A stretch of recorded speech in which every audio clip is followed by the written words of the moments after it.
All right, let's look at our last lesson for this week and also the last lesson closing it up for collaborating with other media. H Radio 223 part-timers. Here we go. Okay, it's from 6.5, chapter 6.5 in your textbook, Next Level Radio, and it's 6.5.3 paid media 232 2233. Okay, so up to this point, we've learned about owned media and earned media, and of course, in this one, we are doing paid media, right? As you can see there as well. So, just to give you a bit of a rundown of the lesson, we're going to look at some examples of how you can that are in your textbook as well.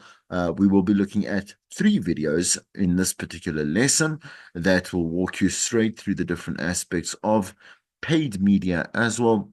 And so we don't want to waste any time, right? Just to kind of recap as to what paid media actually is. Let's go have a look at the first slide over here. Remember, it is when we are doing it's part of obviously promotion, it's part of obviously marketing. I get that everything that we have discussed up to this particular point within this subsection is about marketing, campaigning, activations, etc. What it is, but this is purposeful. When I say purposeful, like we have a budget set aside, we have obviously we have a strategy that we do lay out, particularly here because we are literally when we were paying money, I think we pay more attention to things, obviously, right? So, so for bigger campaigns, stations may allocate a portion of the budget to co-marketing activities, right? So when we have again, like a partner comes in, a sponsor comes in, a client comes in, we do want to not only depend on owned or earned media, right? We want to be able to take a little bit of the money that they have paid us in terms of the on air marketing or advertising, right? That they are doing with us, take a bit of that cash, make sure that we are giving them a well-rounded product or a well-rounded service, should I say, and output at the end of the day, by obviously linking that into like our social media or our digital campaigning and strategies then as well, right? It only makes sense and really kind of like just always remember we want the customer retention. We want them to obviously have a feel that they have spent their money wisely and it's been worth it, that they do come back at the end of the day and they spend more and more money and they become a loyal, obviously like I say, customer that is customer retention, whatever it is, like a portfolio. There we go, right? Okay, so co-marketing is when two brands, like for example, a radio station and a sponsor, form a media term exclusive alliance to support a single message through a shared campaign, right? And you've seen this very often, whatever it is, whether it's Melrose, I'm thinking of what I'm going to eat this morning, right? So Melrose or more cheese or cheese buns or checkers or whatever it may be, right?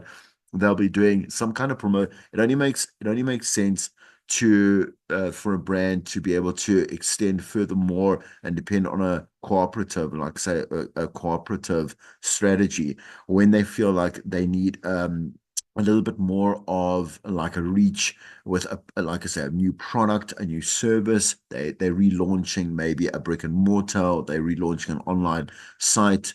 There must be some kind of purpose at the end of the day as to what it is and why it is that they're doing what they're doing, but not just randomly, like I say, but when I say partnering up with a radio station, just randomly saying, "Oh, you know what? Let's just advertise Omo and advertise it digitally then as well." It doesn't make any sense, right? So if you look at the predominant amount of ads that I think every ad that's a good ad in any context will be because we're sharing a new bit of information about what it is that this particular product, service, business, whatever it is, has to provide, right?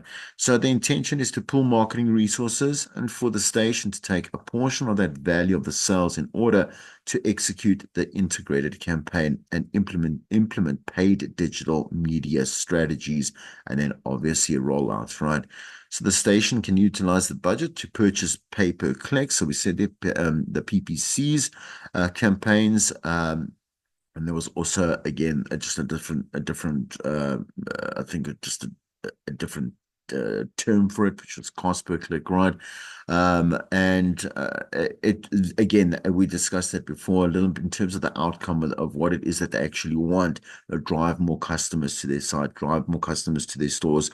Do they want to, again, build an awareness for a brand new product that really is risky, or it is going to be big on the market, but definitely needs some awareness? Might build in an influencer, might build in the DJs as like acute brand ambassadors, etc. Right? Or place promoted posts on, for example, Twitter, X, Instagram. They can also use the budget to buy social media advertising and space as per the strategy and target set up with the client, right?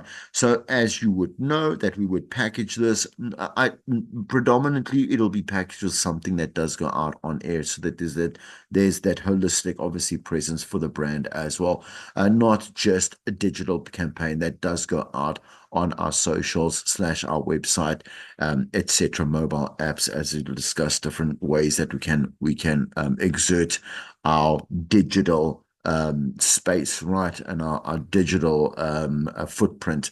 But rather makes more sense. And again, when we do package something together, it's a lot more value for your money, and it just looks better for a client, right?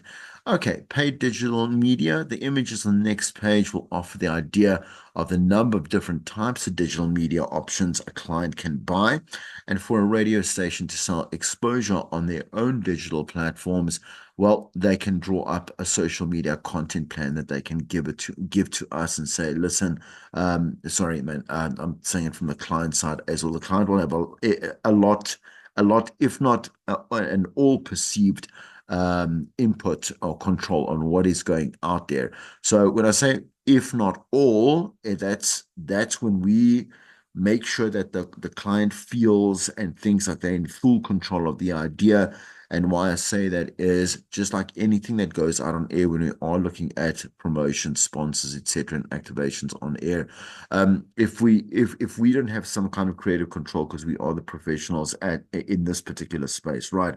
We could turn out or turn up with a really terrible idea that doesn't make sense to go to, like, doesn't make sense on air, doesn't make sense in terms of KPIs, as we mentioned before.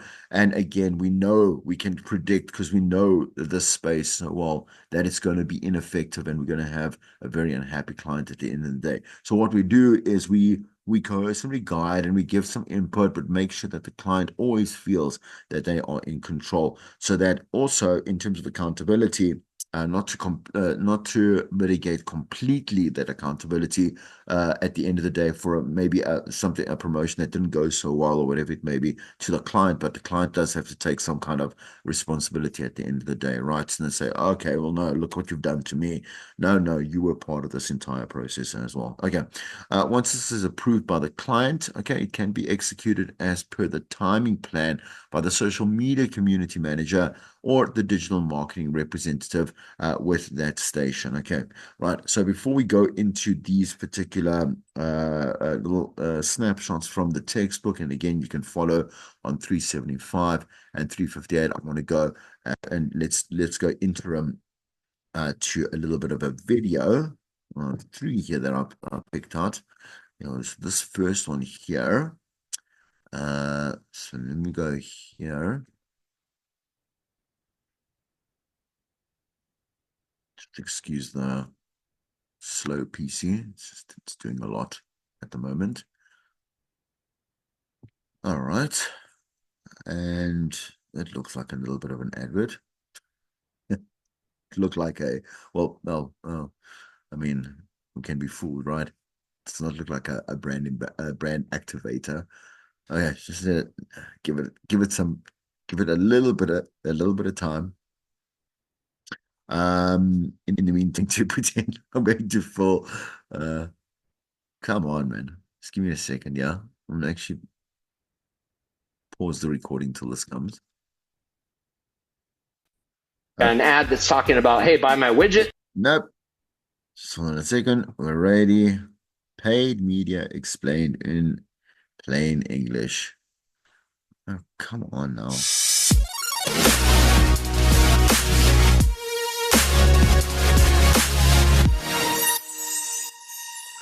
Let's talk about paid media. Paid media is just a vanilla term for buying attention from somebody like Google, somebody from Mark Zuckerberg, from an ad platform. So Google, Facebook, Bing, Instagram, Twitter, Pinterest, wherever you're buying attention from these advertising networks, and that's all they are. You might think they're search engines, you might think they're social networks. No, they're advertising platforms. Let's get that right out of the gate. You and I are the product, okay? So our opportunity as being part of the product is to tilt the scales from being a consumer to a producer. So when you start doing ads on these ad networks, you're saying, hey, I'm not a consumer anymore, I'm a producer, okay? I am using these platforms to tell people about my business and the value proposition that I have and the problems that I solve. Now, one of the problems that I see with these ad networks, I'm going to call out Google and Facebook in particular. They're wonderful platforms from an advertising perspective, but they're also very complex. So chances are, if you've ever tried Google ads or Facebook ads yourself, you've said, hey, I would have been better off lighting that money on fire. And I probably agree. And here is why. They give you the junior varsity level tools. That's it. Boosting a post, I'd rather you light money on fire. Using Google AdWords Express, I'd rather you light money on fire. Those platforms are designed to put more money in those big tech companies' pockets and not into your pocket. Why? Because they have these expert level tools behind the scenes that people like us know how to use, but frankly, they're a little bit intimidating for somebody who's not a digital marketer and who hasn't spent thousands of hours learning how to use these platforms for profitability. Furthermore, even when you go into expert mode, so maybe you go into business manager on Facebook or you go into expert mode on Google Ads, they're still going to try to get you to do a bunch of stuff that's designed to put more money into their pockets and frankly not provide you with the end result that you are looking for, which is profitable traffic, lead generation, sales, whatever your goal is. You're not just giving money to these companies because they need more money. You want to see a return on them. So the other mistake that we see happen is, even if somebody feels like they know how to use these platforms, is they might go self-administer them and they'll still end up lighting money on fire. They don't know if they got a return on their investment. So our paid traffic management service is designed to basically eliminate those problems. Number one, we figure out what your goal is. What's your goal? What do you want to do? You want to sell more widgets? Awesome. You want to generate more appointments? Awesome. But we need to know what your business goal is. Number two, we need to make sure that the destination that we're driving that traffic to is designed to get the person to do what you want them to do. So chances are, if you're driving that traffic to your homepage, it's not very good allocation of capital, okay? Because your homepage probably doesn't have the same message that your ads have, okay? Your message for your ads may be running a promotion of some sort, and then you send them to your homepage and it doesn't talk about the promotion. People scratch their heads, say, where's the promotion? And they leave. So you generally want to send people to a landing page, which is just a page on your website that is designed to focus the conversation on what the ad is talking about. So you've got an ad that's talking about, hey, buy my widget. You get to this landing page that's super persuasive and gets people all these reasons why this widget's going to make their life better. And we take away all the other things that can distract them so that you have this very clinical black and white metric. You're able to say, hey, I spent $100 and I got 4 leads. So my cost per lead was $25 and I closed 50% of them. So basically my cost per job, $50. Math. It works or it doesn't work. You're going to be able to determine whether you're lighting money on fire, breaking even, or in the money printing dollar bills on an advertising driven type of model. And those are the 3 variables. 99% of business owners don't know their math. They don't have the metrics nailed down. And there's also this misconception that this stuff isn't measurable. We have technology that will check what Google is saying. So Google will tell us, hey, your cost per lead is fill in the blank, but we like to have another set of rules in place to make sure that they're being honest with the advertising dollars. So we've got our own little data aggregation platform that will tell us the information that we want, and then we'll cross-check it against Google to make sure that everything is in line with what they're telling us. So that's what our professional ad management team does. day in, day out. That's all they do. And if you feel like maybe you failed at Facebook or Google or Instagram ads, don't feel bad. I'm proud of you for trying. Okay. Nobody. It's almost like you're gonna almost say, "Oh, grr." Okay, yeah." I mean, it comes off a little bit arrogant, but he does make good points, and that's the thing, right? Is specifically towards the end as to what it is that you are and how it is that you are measuring the success of a campaign that you are putting out on social media. Specifically, we're going to talk about digital media, right? And then and yeah, that's again one of the things where we put out paid content and we see a lot of likes maybe, or perhaps maybe we don't see likes at all. We don't understand. It could be because again, your message is unclear, for example, right? You don't have to like chat GPT everything, because that also now puts people off. We know exactly when we can see it, especially, man, things like those little like generated icons, and again that kind of like itemized list of what it is that you can benefit from, or what this is about, or whatever it may be.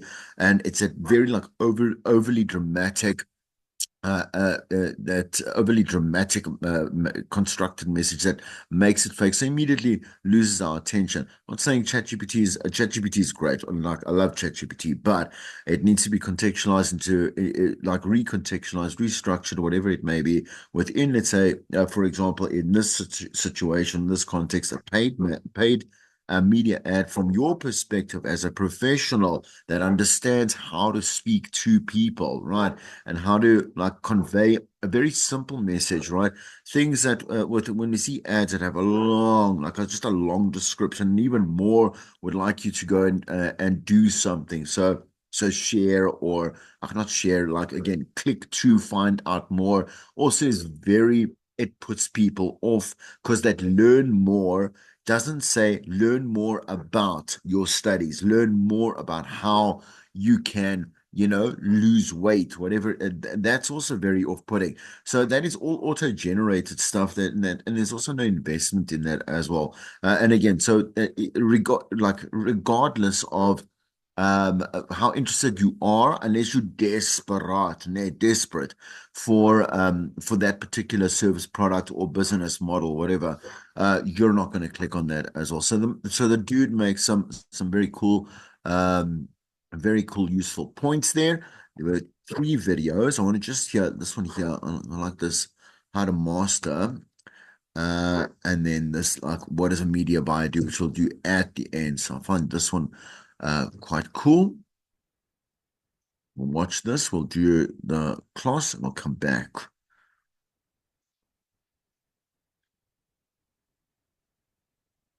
A second. Thanks for the patience.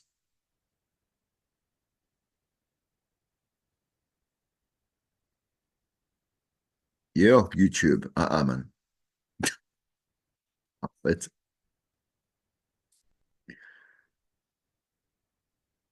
just give it a second. I would light a smoke. Oh, come on. Oh, my word.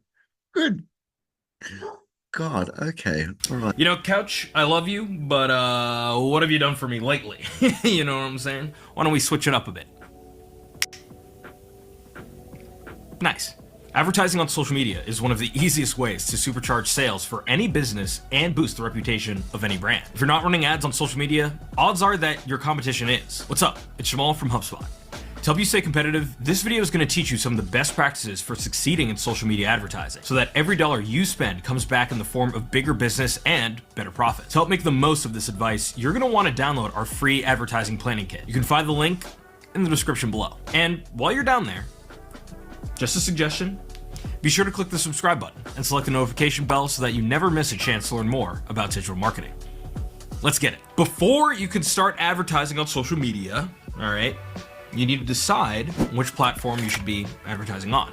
That might seem obvious. You might be like, Jamal, why is this even a tip? Well, a lot of businesses fail to consider this fundamental decision, unfortunately. I see a lot of ads on one social media site that would probably perform better on a different platform, depending on the business and the audience. For example, running ads on Instagram probably makes a B2C product, especially in health, beauty, and fashion. But B2B ads are usually better suited for platforms like LinkedIn or Twitter, where users are in a more professional or analytical mindset. And you know what you gotta do with that mindset? You gotta turn that mindset into a grind set.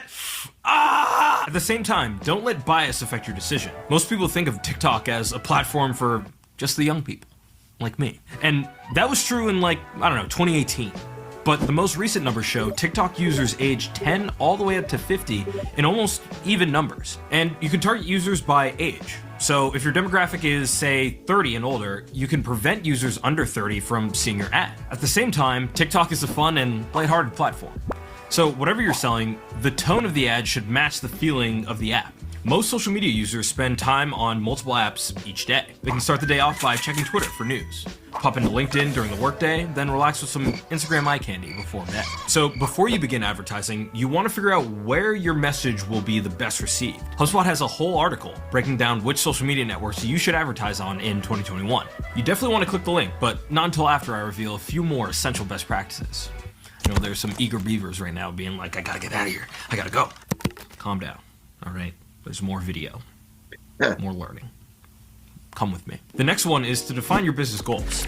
No matter where on social media your target audience is hanging, that platform will offer tools optimized for specific outcomes. There's a good chance you want to increase direct sales or signups, but you might also want to leverage social media to promote your content marketing. Yes, the end result is the same. But determining where you want social media ads to feed into your sales funnel can make a big difference in how you design and target your ads. And the last thing you'll need to do before you start running ads is to select any third-party tools to help you run your campaigns. All major platforms offer robust native ad systems, and it can be easy to start off there. But there are tons of third-party apps and integrations that can help you maximize the effectiveness and efficiency of your campaigns, especially as they grow. Like a little chia pet. You know what I'm saying? You put in a little water and then whoop. And the water is the third-party app. It's a great metaphor that I just gave you. You're welcome. It's easier to start with the right tools in the beginning than to try to migrate later on as your needs grow. For example, HubSpot's free marketing hub allows you to run ads on Facebook, Instagram, and LinkedIn. Pretty nifty. And there are third-party integrations that can connect HubSpot to Twitter ads as well. Later, as your business grows, having your social media ads connected to HubSpot will make it easier to start using more advanced advertising methods that can connect to your HubSpot CRM. So start small. Add features, and as you grow, HubSpot grows with you. Even if you're already advertising on social media, it's not too late to bring HubSpot's free tools into the mix. What's important is that before you run any more ads, you consider all three of the best practices we've talked about so far while moving forward. Those are choosing a social media platform that best matches your target audience, defining the business goals you want to achieve with your ads, and signing up for the right tools to help you run your campaigns. Now that you've done this planning, we can actually start running ads. It's about time. And as you can guess, there are lots of best practices that you can implement to make advertising easy and effective. I'm going to keep these relevant to every platform, so no matter what you decide in the preparation steps, these tips will work for you. Let's start with ad creative. One best practice is to integrate platform native content tools into your advertising. Let me show you some examples. This promoted Denny's tweet uses Twitter's built-in polling tool to get users thinking about delicious food, while this poll by Evernote gets users thinking about possible ways to use the productivity tool. Instagram users love to interact with the stickers that can be added onto Reels. This sponsored reel uses the question sticker to engage the audience, in addition to the swipe up CTA to bring the user into the sales funnel. The link leads directly to a landing page for the offer being advertised. This is another best practice for social media advertising. Always point to the relevant landing page. Not only does this prevent the customer from having to search for the offer on your site, it also increases your ad score on Facebook and Instagram, which leads to lower costs per click. And I'm sure there's someone out there saying to themselves, I sure would love a higher cost per click. And to that person I say, what is wrong with you? Genuinely, I'm concerned. Now, are you ready for the best part? Remember when I told you that you can run your social media advertising campaigns via HubSpot's free marketing hub? Well, that same free suite of tools includes a free landing page builder. So you can create a custom page to direct your customers to when they click on your social media. You can also set pixels to track the ROI of your Facebook, Instagram, and LinkedIn advertising with precision. Pixels just go boop, boop, boop, and then you get your sales. That's how it works.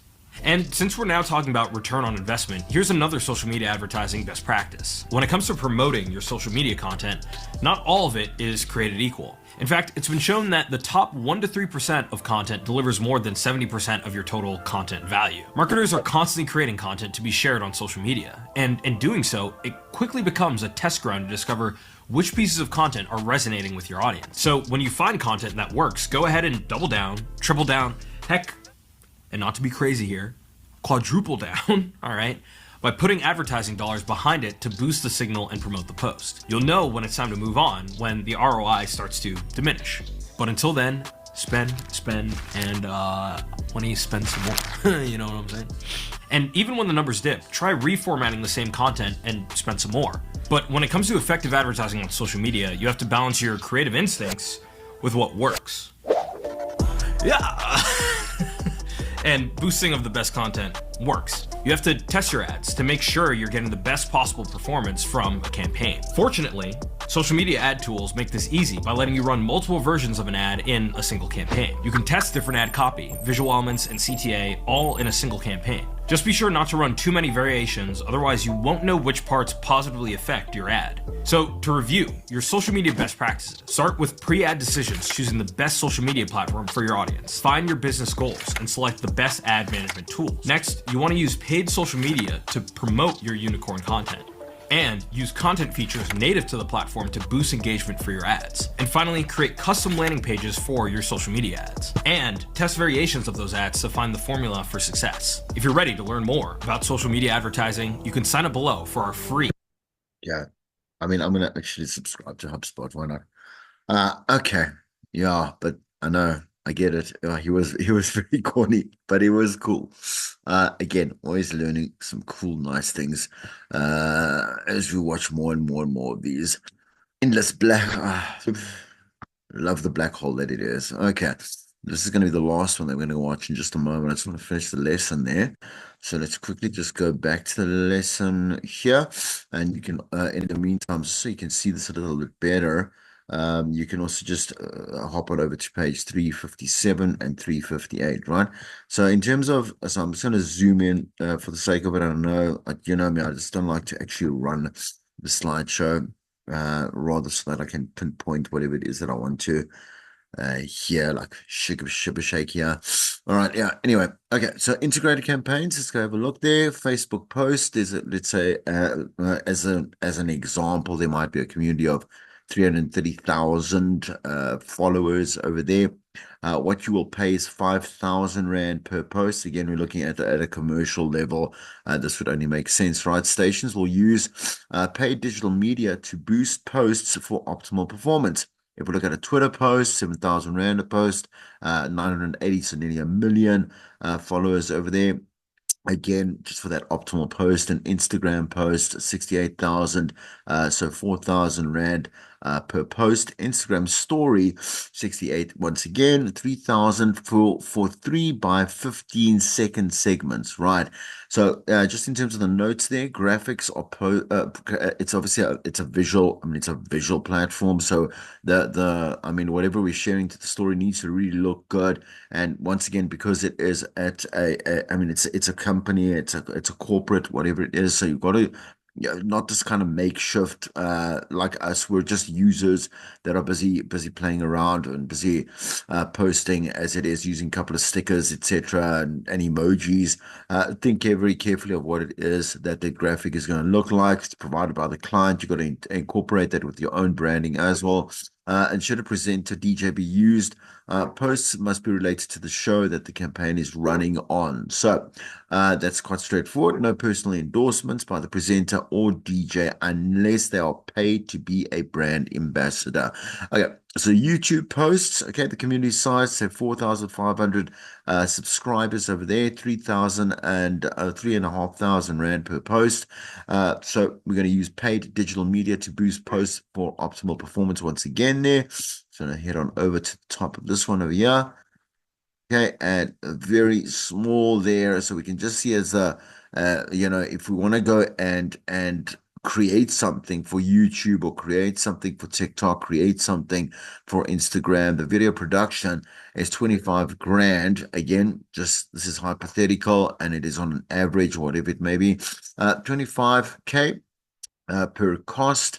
So one 2 minute to 3 minute video and one 1 minute social media. Cut down terms and conditions for the video, obviously, are available on request and then requires a video to be conceptualized with your YouTube channel, production team, etc., etc. Right.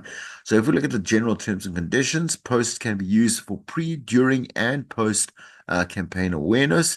Again, the type of post will obviously indicate the narrative or the directive of this particular here choice that you make over here. And what content is on there would obviously dictate whether it's a pre, a during, or a post campaign suited post. Yep, with content.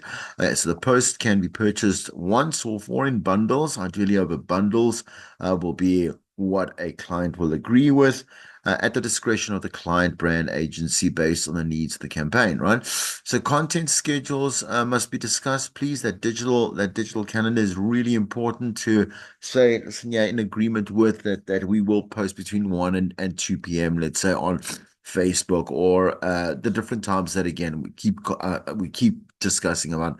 There's different traffic, high traffic, and different suggested times for different platforms as well as the different types of media that you might be posting on there. Is it, like I say, it's like a stagnant pic, like a branded piece? Is it a story? Is it a reel? Is it a live session? That type of stuff, right? Okay. Anyway, all artwork must be provided by the client so that we know that we're getting that high resolution, the high resolution and the correct branding as well. They must that we're not googling and downloading images from their particular companies, right?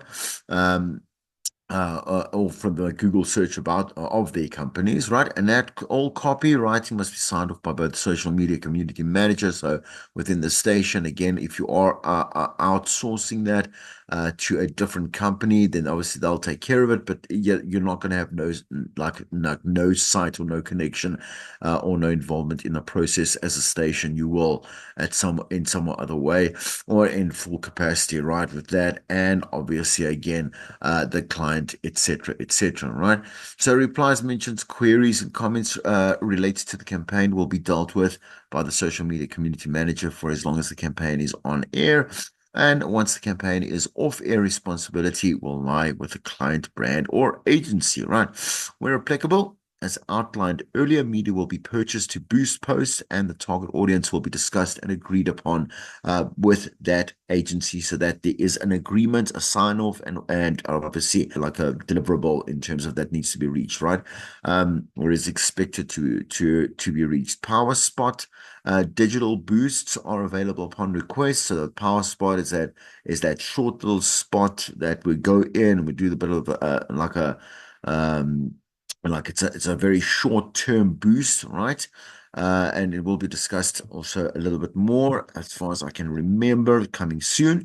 All right, and then if we look at the digital campaign, we look at the top shelf. Let's say look at this hypothetical station, right? The xfm.co.za competition page, 270,000 hits per month, right? So 2 Facebook posts, 2 tweets, 2 Instagram posts, 1 Instagram story costs 75,000 Rand.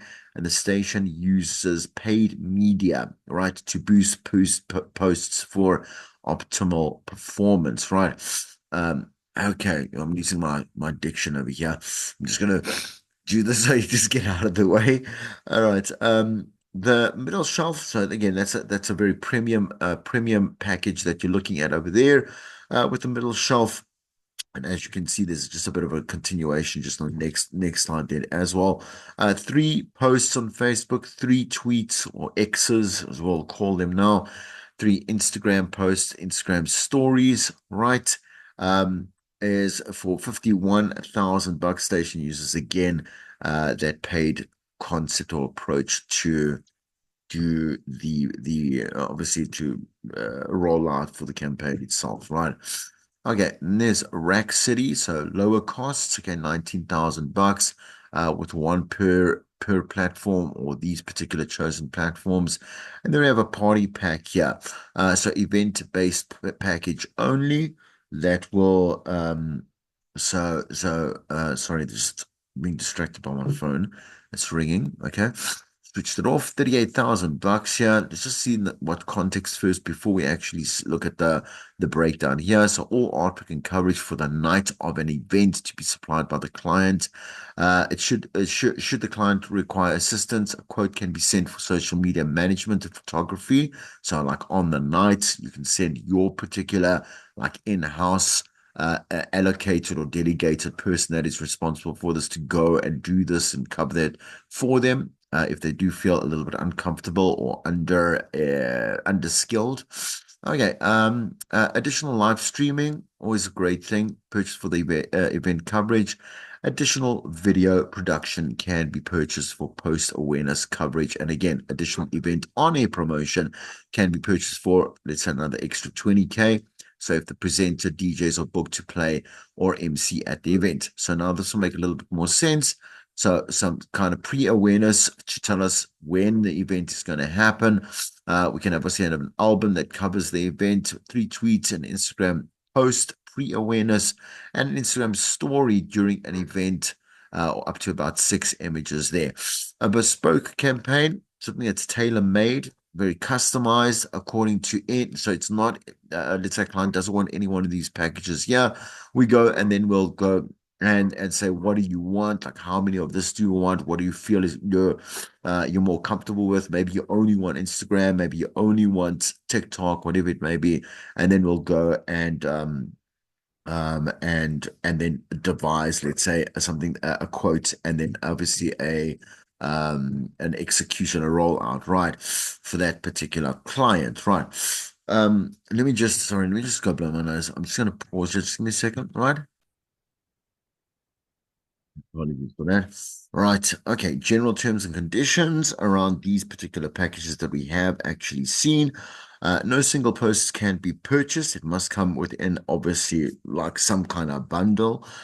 Should the available packages not suit that client brand or then agency, we go to the bespoke option that we have there at the bottom. Requirements of the digital campaign must be discussed and confirmed with the social media community manager, and then can be workshopped and kind of, again, I say customized, but obviously tailor-made, right, at the end of the day for that particular client. Content schedules must be discussed and confirmed with the social media community, not property manager prior to the commencement of the campaign. I think that's pretty obvious, right?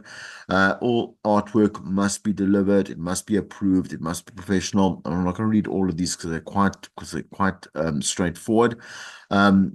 Or copy must be signed off again, because they're just for that accountability to say, so that a client doesn't come back to you and say, well, we had a discussion about this and it might be out of context, right? So we want to be able to make sure that everything is documented, signed off, and then approved, right? Again, a little bit of repetition about replies, mentions, etc., etc. And again, the power spot is also a bit of a repetition there, yeah, from the previous page, right? Okay. Within context of this, right? If you can hear a dog, I don't think you can hear the dog, because I always say this, it's barking like crazy. I think his owner's going to start swearing at him. Anyway, okay. So what is this power spot? Because now you've seen the terminology. You're like, okay, what is this about? I don't really know. So what you get is a top tier influencer, for example, right? Someone that's obviously not obviously, like let's say over 100,000 is pretty much a legitimate influencer. And it's 7,500 rand per post. Crazy, but if you believe in that being a great return on investment, then why not, right? Presenters will be sourced through stations. DJs approval is required. So let's say this in state, like in station talent. Obviously the right to refuse. Maybe they don't agree with the product or the brand, and so you might choose someone else. And one repost of the station's content on Twitter, on X, on Instagram, on Facebook. We have a middle tier, let's say 5,000 bucks a post. Crazy, 50 to 100,000 followers, and same old thing over there. And then a lower tier influencer, it's about 50 under 50,000 followers. Same again with the repost, and it costs 2,500 rand per post there, right? So again, let me not go too much now. What have I done? There we go. Okay, each repost and campaign must be discussed on an individual basis because that particular person might be I'm not going to say now like natural or what is it, a real fur is being advertised, but let's say like there's some kind of like there's also like cosmetic products that are still being tested on animals and blah blah blah, and this person that's working for the station like knows this or is very passionate about like that anti kind of thing, and only products that are something approved. I don't know the industry that well, but I know there's a ton of products that are more commonly available these days that do not that actually test on human beings and test in different types of ways. And for example, right, saying that there will be a discussion as to the terms and conditions of that person's agreement too, right? Okay. Anyway, each repost and campaign must be discussed again on that individual basis. The station will propose which influencers to approach, etc., etc. The presenter obviously has the right to refuse. The content that is posted by the presenter will be discussed. Everything is discussed and approved, right?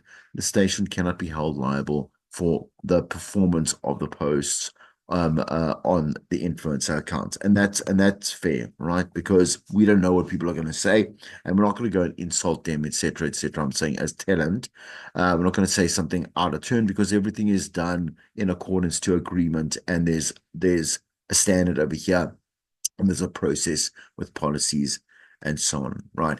Okay, so here's an example, and the rollout you're going to see a bit of how this looks now. So, for example, I think the two are linked. Let me just see so that I don't speak out of turn. So, there's a copy. Okay, all right. So let's have a look here. Come on, man. A second. What's going on here? You know what? Anyway. Okay, all right. So a theme. Let's say that here's you can see obviously the rollout week, 10-year anniversary, hashtag like fond and 10 paint it pink, fond and pink, win a fond and event for your business. Lelo Nyati, obviously an influencer there, 10-year anniversary with Lelo Nyati, fondant 10, nothing on the Saturday, nothing on the Sunday over there, right? Come on, man. Okay. Not learning from the mistakes here. All right. So then we have a look at, let's say, the copy that might be used there. Again, weekend theme 10-year anniversary. That's fine. Leave it to one side. Look at the imaging that we're going to. So this is the rollout, the actual digital plan, right? With here's the copy of the caption that we're going to write on the Monday. We are celebrating our 10-year anniversary with all fondant friends, right? Here, or have a look at all the celebration pics. Can we get a like? I was going to say a lick, a like, a lick, a like, a like, and love for champagne and a great, um, let's say Manny. That's weird. That's an odd word to use. I have to look that up. Yeah, it is a Manny. Oh, like a manicure. I get it. A Manny and a pedi. Yeah. Anyway. Okay. The silly season has started. Here's more copy. So obviously, sorry, I'm going to the Wednesday, yeah. So a little bit of a picture that can be used there. And again, we'd like obviously some hashtags included here, and you can see that hashtags are there, and so on and so forth. Right. Let's paint it pink in support of Breast Cancer Awareness Month. This October, share a pic or of your pink painted nails with us, and we'll donate the value of your manual pedi to breast cancer research. Right. Here's another for the Wednesday. The silly season has started. Lots of champagne and year-end parties are coming your way. So why not spoil yourself and your hardworking colleagues with a fondant pamper day for the ultimate year-end function? And you can enter here. Right. Obviously, we take a look at Lelo Nyati's nail art for the week. And then just over here, I just want to push this a little bit more, celebrate 10 years of fondant with us. Book your appointment and enjoy a glass of champagne while we attend to your nail needs. So a little bit of a call to action, and you can see different calls to action over here. Right. Okay. So that is for Facebook, right? Right. That's for Facebook. We can look at, let's say, the difference here in terms of Twitter. I won't do all of them, right? Just because it's taking up a little bit of redundancy, right? Time-wise. So on Twitter, obviously, we know there's the restriction in terms of copy, like how long the copy can be. But here it is. That's the theme, 10-year anniversary. What will this one look like in complement to that one?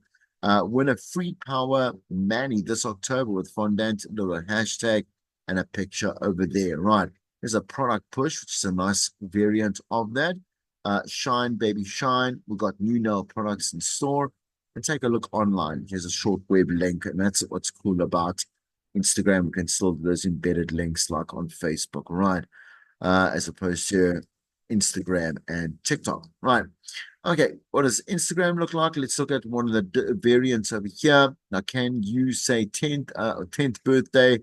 Yeah, yeah, well, it's just a bit, whatever, right? But this is cool. I'm keen to copy at Lelo Nyati's nail style. Maybe actually give that nail style over there, show that a bit of a difference there, and then check out. So no real call to actions over here, because it's so difficult. It's not difficult. It's just a bit of a hassle to do it on TikTok and on Instagram. Okay, all right. So just let it go there. Look at the example 6D from page 233, which we've already done. Just go over, look at that example once again. And then your homework is 6B on page 235. And there's a YouTube video. I'm going to use a different YouTube video, as I said to you before. So let's go have a look at that one now. This dude over here. Right. Let's go here.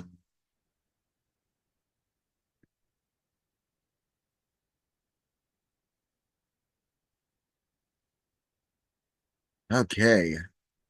So round this up here. What does a media buyer actually do? Come on, YouTube.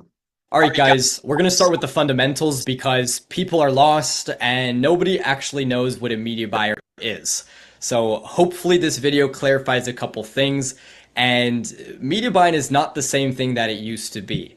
Media buying has changed a lot over the years, and a media buyer 5, 10, 15 years ago is very different from a media buyer today in 2023. And in my opinion, there's really a shift that's kind of undertaking right now in the media buying space. So this is something that myself and the media buyers at Media are seeing. This is what we talk about. This is what we live and breathe. And, you know, some people look at a media buyer as just a button pusher, somebody who follows orders, somebody that can't think for themselves or take action with the data. And then you'll have other people that'll look at a media buyer as the most important marketing role that you could possibly make, and somebody that's instrumental to growth. And even people who on the surface you wouldn't expect to be media buyers, like Alex Becker, are actually media buyers by trade and are some of the world's best media buyers out there. So now the question is, which one is it? What is a media buyer? And the thing is that both of these types of media buyers exist, and both of these are considered media buying, which makes it tough. So simply put, let's just break down exactly what a media buyer is. A media buyer is somebody who buys advertising space that's relevant to a company's audience. It's somebody who buys ads. And this could be ads on traditional marketing channels like TV or like radio. It could also be something more commonly like digital advertising platforms like YouTube ads or Facebook ads or Meta ads or even Google ads, you know, even like different affiliate websites or things like that, apps even. So any type of space where you can buy media. And the goal is to effectively channel these people from all these different places into a product or a funnel or into ultimately a business. And if you do this successfully, that's when you'll be able to grow the business. And this is literally what you'll look like as well when you do successfully. And In other words, a media buyer is somebody who's a catalyst. It's somebody who can create asymmetrical returns. And this is something that I've learned and observed over time from Sam Ovens, the Beckers, the Harmoses, all those fun guys. And in other words, it comes down to this graph right here. And what this means is that there's an asymmetrical risk reward where the risk is minimal and the chance for reward is very high with uncapped or no limits. And the best investors and media buyers and marketers in the world are very good at this, at creating this. This is also why it's so hard to find the best media buyers in the world, and why the best media buyers are usually running their own show or running their own business or something. And that kind of brings me to my second point about defining a media buyer and really the role of one. You know, if you're trying to provide mega value for a business or for your own business, you can't have a button pusher. You need somebody who is much, much more than that. And when you look at the most capable media buyers out there who, really are killers, they're usually extremely full stack or very T-shaped.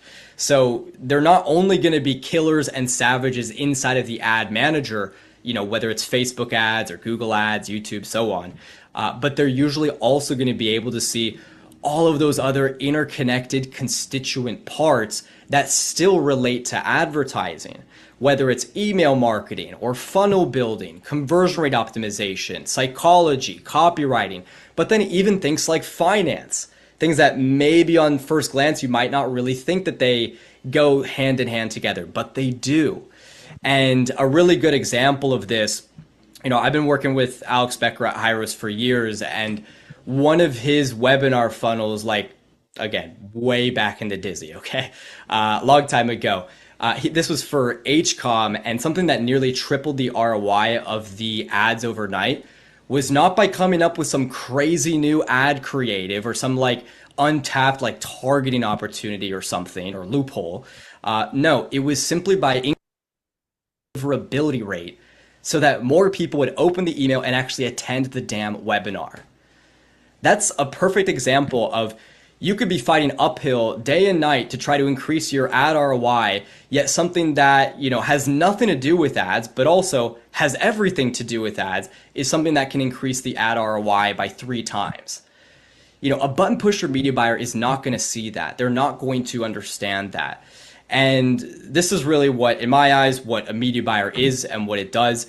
And again, this is coming from our media buyers as well at mediabuyer.com in terms of what we see, what we're doing.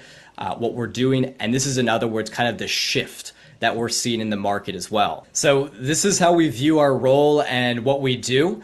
And not to digress or anything, because I'll make other videos about this in the future, but everybody and their grandma is telling you to start an agency or do SaaS, AI, all these things.